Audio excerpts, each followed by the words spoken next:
All right. Welcome to episode 4. We are so glad you are with us today. And I'm Ignacio Leon here with my wonderful bride, Debra E. Leon. Leon. And today we are wearing the matching red. For any reason? No, we just It picked just red. so happened that's how good we are. 27 years. I think we start wearing the same colors sometimes. Yeah. So today we're going to be talking about change. There can be the negatives, the positives, change in general, and all the things that come about with change. And one of the things I was thinking about this week, this week, Ava's on summer break, and she's like, Dad, you want to watch my show with me? And I'm like, sure, what are you watching? And she's watching a show, and I knew they existed, but I never sat down to watch it. She's watching an influencer, a gamer on YouTube, play a video game. And it's about a coffee shop. I don't know, it's a PC game. And I was like, okay, Eva.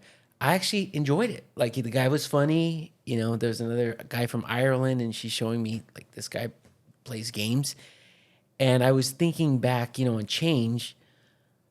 As a kid, we had Duck Hunter. We had Super Mario Brothers. We had Contra Band. We had, I don't know, RC Pro-Am, all these games. Atari? But we didn't have Atari. But we had the games, and we loved to play games. And we fought because we were next, right? So your turn, my turn. We didn't ever want to watch anybody play games, but that's what I was thinking. I was just thinking about, wow, how things have changed. And it's actually pretty cool. So that was kind of like my aha moment of how things have changed. So They have. I've watched Ava watch YouTubers make things. Like, they make different. the do-it-yourself stuff. Yeah, like just different. I can't even think of who these influencers or YouTubers are. But they like make food with Cheetos, flaming hot Cheetos and flaming hot Cheetos this, and just watch them. Some of them are really entertaining. Right. So, I mean, it's just the technology we have, the speed at which it has. And some of the people Ava used to like to watch, influencers, they're not even in style anymore from just 3 years ago. They're just out. But that's how rapidly the change is happening. Yeah. Some of the other changes I think about, I don't know how many of you are on ChatGPT or using AI for emails, cover letters, just things in general. I mean, they're out there just to ask questions about topics, but that is a whole thing that seems to be sweeping the world, so to speak. There's all these things out there. So AI intelligence is a thing right now. yeah, and we were talking. They said, we should have a podcast and talk about aliens, AI, and conspiracy theories. No, thank you. Yeah, we're not doing Well, that. I'm sure there's a group of people that enjoy that. It's not my cup of tea, but have at it. But the change is there. If you want a channel, there's a channel on that. But there is change, and so in regards to that, what we're talking about change. How do you handle change? So like a small change, a big change. Like a small change, like your favorite barista is no longer there, or somebody, that worked at a place for a long time is no longer there, or one of your favorite stores or restaurants moved. That small change to big change, like, you move cities, you change churches or things like that. I think I handle change very well. I always have. Growing up, and my parents would get an idea. Although born and raised in San Diego and went to the same, had the same circle of friends always, Same church. as far as community, that type of stuff. But my mom and dad would feel like, we're going to go help your uncle in Northern California build a church. So we'd sell our house and there we would go. Then we'd help them build a church and we'd come back to San Diego. That was during high school, right? Or just before high school? That was like I started, kinder out there, the first, second, third, came back home. And then, added, I don't want to say out of nowhere because it probably just stemmed from life, right? But later on, it's my junior year. I was at the same elementary school from like third grade, went to junior high, Hilltop Junior at Chula Vista, and then went to Hilltop High, go Lancers. But my second semester of my junior year, my parents are like, we're moving to Northern California, moving to Vacaville. I'm like, what? And what am I going to do? I have to move. You gotta But go. I didn't fight it because I was like, all right, well, I know people up there and just, adjusted. I adapt easily. Right. So change for me isn't a hard thing. I even like when it comes to work, okay, we got to pivot. Like I will pivot all day long, and I'm okay with it. And one of the books that I read when I was working for one of the companies out in California was, remember our regional, at one of our managers meetings, she gifted us all Who Moved My Cheese, and it's about change, right? Because Oh, some yeah. people just That's a have a great hard time book. with change, and it's not a hard thing for me. I'm okay with it. Now, change, I may not like it. I may not like that. Our guy at one of the bars who's no longer there, Monty, I'm like, oh man. But then you meet somebody else and you see Monty somewhere else and you find a new bartender. So, I mean, I don't know. There's different change, and yeah, I think you do really good with that in general. Like you said, you've had that throughout your life, and you just adjust to the environment that you're in. I go with it. I actually don't mind change either, but as long as it's progressive change, right? It's for the better.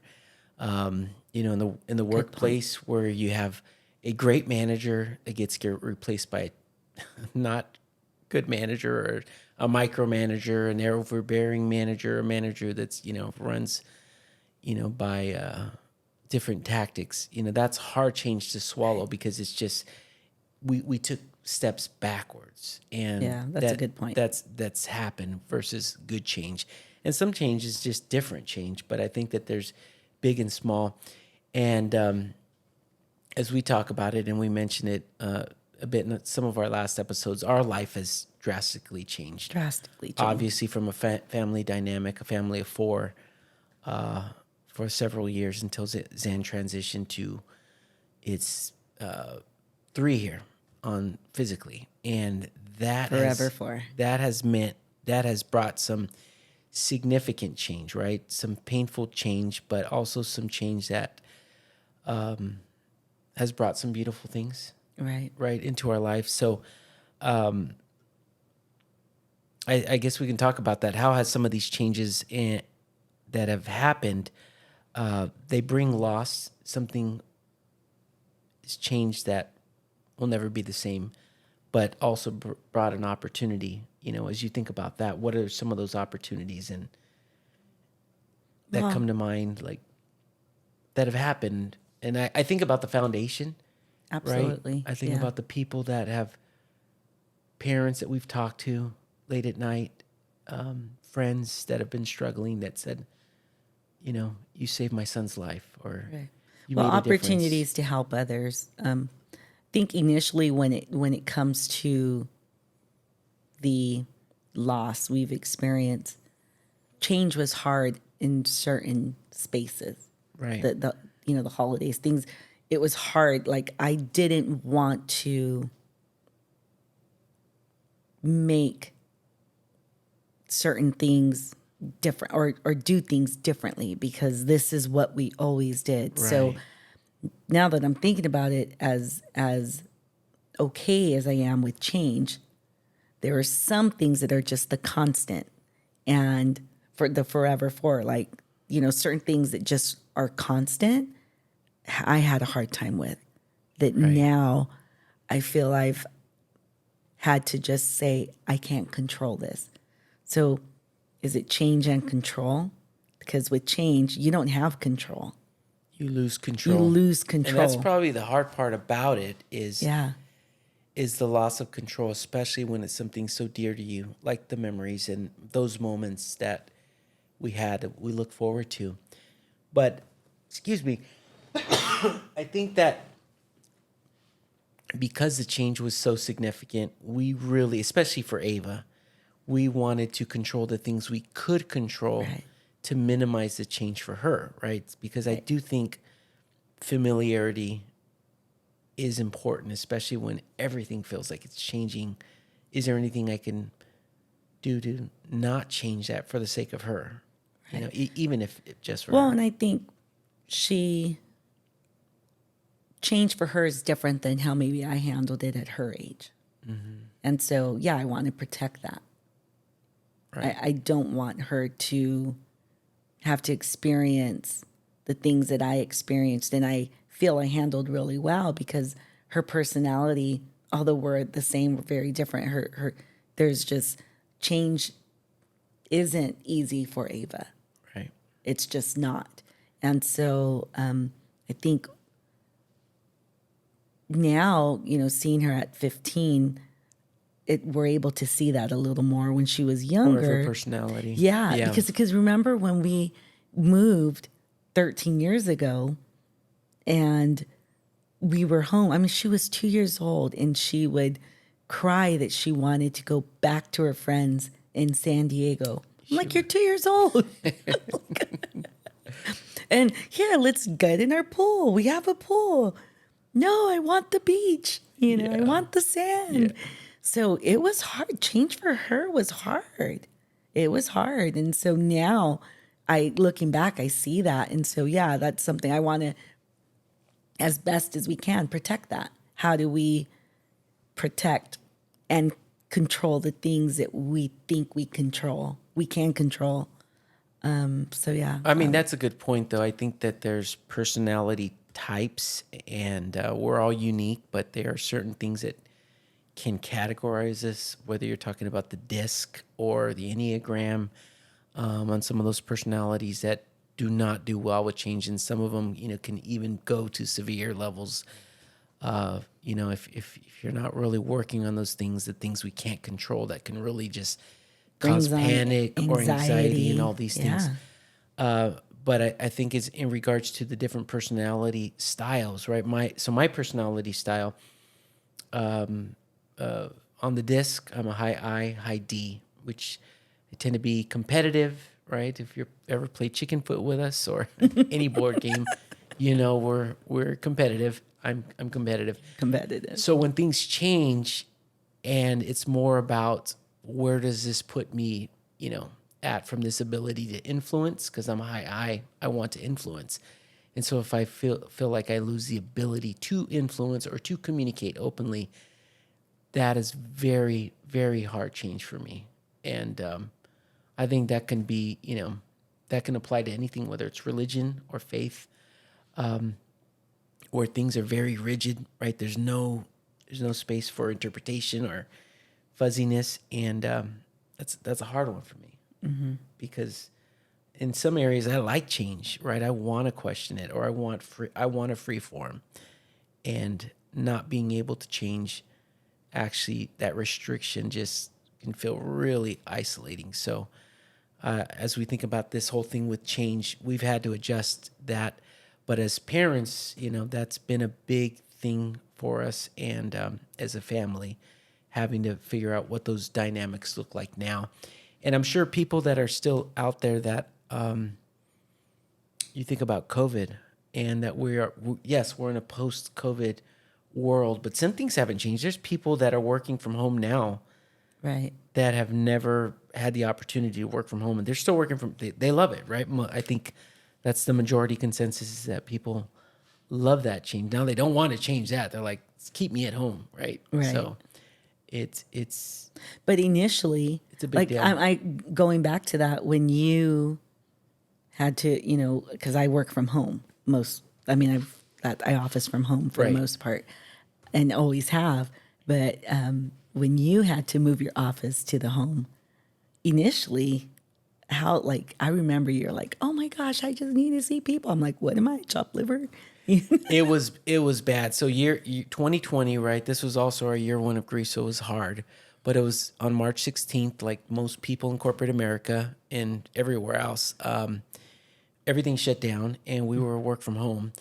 And then in July of 2020, I got COVID, and I still worked. Right? I'm like, Yeah. I'm dying, but I can still email. But I remember that. I mean, that change was shocking. But some good things came out of that, right? Like the ability to go to the gym or take a run. You know, there was some really cool things that happened that, Yeah. Well, I think you would adjusted right. and ended up enjoying the working I from did home. end up Like enjoying. you didn't have those hour commute, to and from, and we could get to happy hour as soon as, you logged off, and What it's I like, didn't enjoy with COVID was the Zoom happy hours. I'm like, this is sad. Like, hey, and I think, well, that's where I just try to make the best of it. you did a good job. The happy hour bingo Zoom. Yeah, I mean, Yeah, it's creative. with all the realtors, and it was fun because some of these people were in their home alone. They had nobody else there, Right. and so it's like, how do we create a space to include people when we can't go anywhere? So yeah, it was different, but you make the best of it, and I think that's with change. It's even in those moments where, dude, we're going backwards, like really, whether it be with an employer or whatever the case may be, because change for better is always better. but to your Right. point, yeah, sometimes, and it's like, well, let's make the best of it. How can I make the best of it and have fun with it? Well, you reminded me of a post that I put up in the last week, and the post said, "A man or person without a purpose will always go in the direction of the wind." Right? They change to change. Right? It is important because there's a lot of things that are going to happen outside of our control. That's where I think the serenity prayer comes in. Help me to change the things I can control, and the what is it? Things to Deja vu. Just had this conversation with someone. We were trying to remember right. it. The thing help me Just change the help things me. I can control and accept the things I can't, and the Right. wisdom to know the difference. Right. So Right. there's this understanding, but I think purpose is really important when you think about change, because change can be good. Change can be amazing. Change when you have no choice. Right. Being the eternal optimist, and I think you're optimistic, and so am I. We choose to look at the glass half full most of the time. But change when you have a choice, is it aligned with what is in here? Does it speak to what you feel is in your heart, or what you're, if you believe in purpose, or if you believe in you've got, something in this world that you're meant to do that's only for you. It's the song that you can sing. It's the message you can bring and share. Then you make that change that's in your control based on that purpose. But that's where I think it gets dangerous, because if you don't have any direction and you're open to anything, then you can end up anywhere. And it may not be where you wanted to be. Right. And that's the danger. Sorry. Getting My sister's calling. Do not disturb. Do not I thought disturb. it was on Do Not Disturb. But I mean that's kind of where my thought goes in when we think about those change and what that looks like. So as we're coming to a close here and a wrap to this, for those of us and for our lives, and we mentioned we want to talk about this again as we get closer to the holidays, but we've had to create new rituals in terms to our family dynamic. Some of it just for Ava. We know we approached that in year one. She wanted Christmas.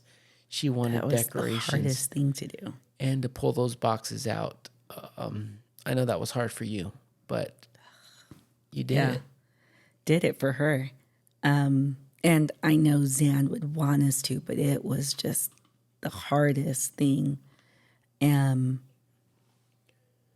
But the change that came with that was Christmas Eve, open gifts, and we're going to get the hell out of Dodge and go to New York, And so now for Christmas we leave, and for now that works. It's new change, because it was just too hard to be home.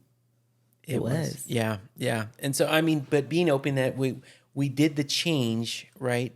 but we did it because we had a purpose, and Right. we've got Ava, and she's our living child here, and we've got one on the other side, and so that's forced us to have these change. But being open to have some of these rituals, even some of them that cut, because I do think the tendency when you are in that space where you've had this kind of loss, you don't want anything else to change. And so, at least for me, my natural instinct was to just stay home, close the curtains, stay in bed, and just not move, right? Just find any kind of comfort, whether it's TV, show, food, whatever. Or distraction. Anything just to not feel and just to turn things off. But what created that was we had a purpose, Right. I think just going back to that. Absolutely. I think if, not having Ava, it would be a much easier thing for us to just check out. Yeah, and just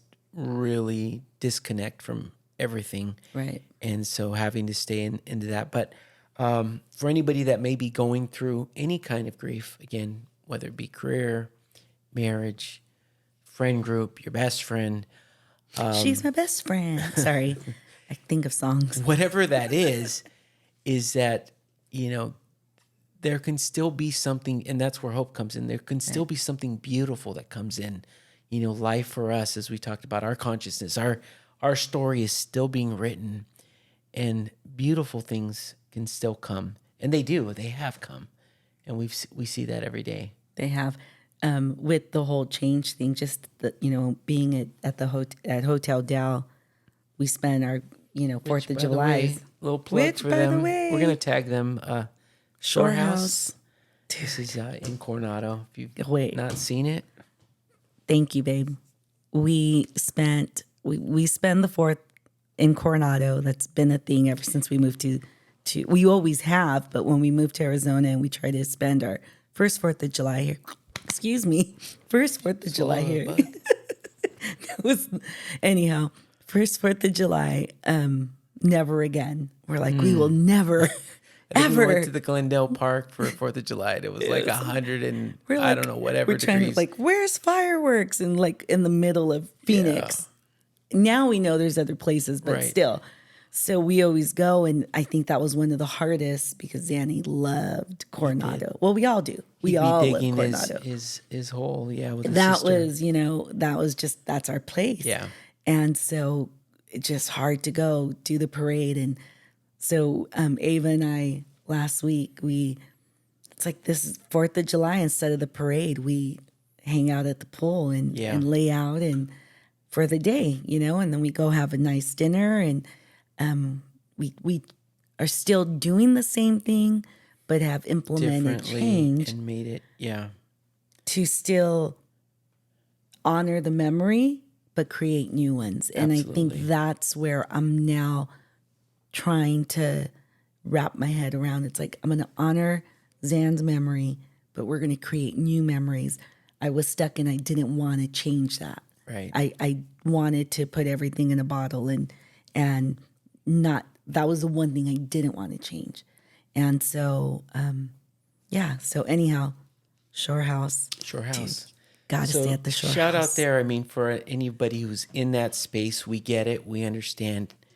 But as you can, as you're able to, being open to, sometimes you just put your pinky toe in the pool. You don't have to jump all the way in if you can, and create those memories and be open because good things are happening. And we had some amazing friends show up last week, Yes. and they made all the difference. They made the week even better. And it was great to have my parents. I was able to get my parents 2 nights there. My sisters came. I mean, everyone was coming through, and we had such a good time. Lots of laughs. So yeah, it was a good time. Well, we hope you will come back and join us for episode 5. We'll keep it going and rolling. We're glad you are with us. And as we always say, you matter. You matter. And we're glad you're tuning in, and we hope this is helpful to you. Yes. Stay well. Know you are loved. Bye, guys.